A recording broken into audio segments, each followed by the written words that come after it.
Hello and welcome to this talk on acute coronary syndromes, which can be shortened to ACS. In this talk I'm going to cover the features of ACS and how you manage it. ACS is an umbrella term encompassing three different conditions: unstable angina, NSTEMI and STEMI. There's three key features of chest pain as laid out in the NICE guidelines. These are left-sided crushing chest pain radiating either to the left arm or jaw, 2. worsened by exercise, and 3. relieved by rest or GTN spray within 5 minutes. There are two simple tests to differentiate the different types of ACS. Those are a troponin level and an ECG. Troponin is a marker of myocardial damage and rises a number of hours after the initial cardiac event. Local guidelines should be consulted to see when the troponin levels should be taken following the initial onset of chest pain. The ECG changes occurring following a myocardial infarction are split up into two groups: NSTEMI, which is a non-ST elevation myocardial infarction, and STEMI, which is an ST elevation myocardial infarction. ECG changes in NSTEMI include T-wave inversion and ST depression, which can be seen here in leads V2 to V6.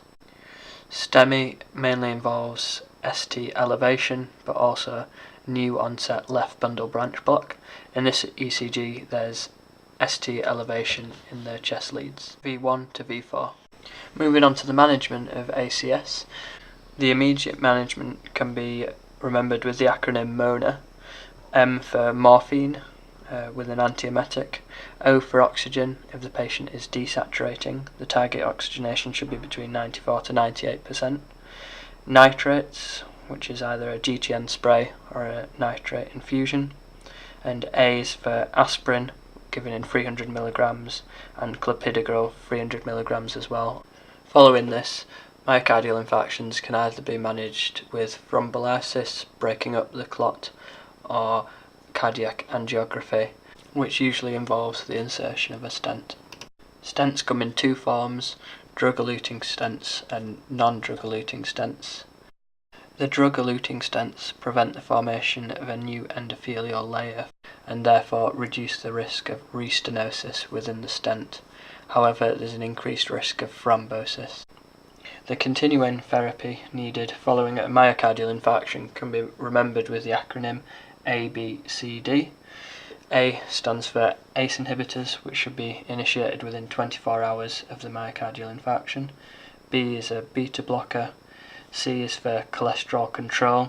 That's with a statin of high potency, such as atorvastatin at 80 mg, and dual antiplatelet therapy. So that means aspirin for long term and clopidogrel for at least 12 months. Other lifestyle changes that should be considered are things like cardiac rehabilitation, which includes exercise and education about a patient's condition. Advice should also be given on smoking and diet.